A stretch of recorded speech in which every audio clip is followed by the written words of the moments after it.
Have you ever been told to tuck your tailbone or you're going to hurt your back? You need to tuck your tailbone to engage your core. I did ballet for years and this cue was drilled into me as a child, and fast forward to today where I'm a physio, I see so many people with these weird dysfunctions in their body because they're overdoing this cue and this unnatural shape in their body. Let's just begin with understanding where this cue actually came from. It is a useful cue when you're trying to increase glute activation, particularly when the body is under load.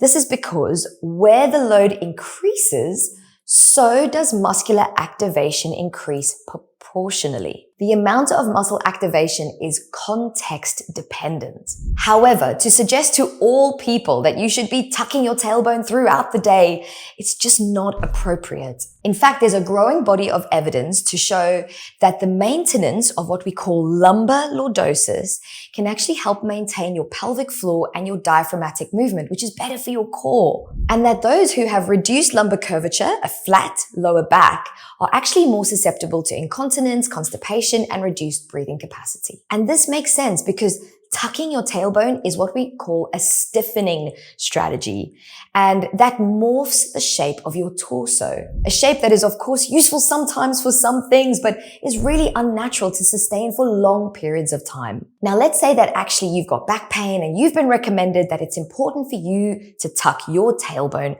to help alleviate your symptoms. It's actually a far better strategy to teach your body to tolerate all movements possible. For example, you can tuck and release your tailbone in many different functional shapes. But then when you're done, relax and allow your body and your nervous system to activate your muscles naturally depending on the task at hand.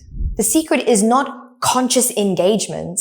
The secret is reflexive engagement that activates just the right amount depending on what you're doing. The human body is incredibly nuanced, so blanket statements or cues that couldn't ever begin to address this complexity are doing more harm than good.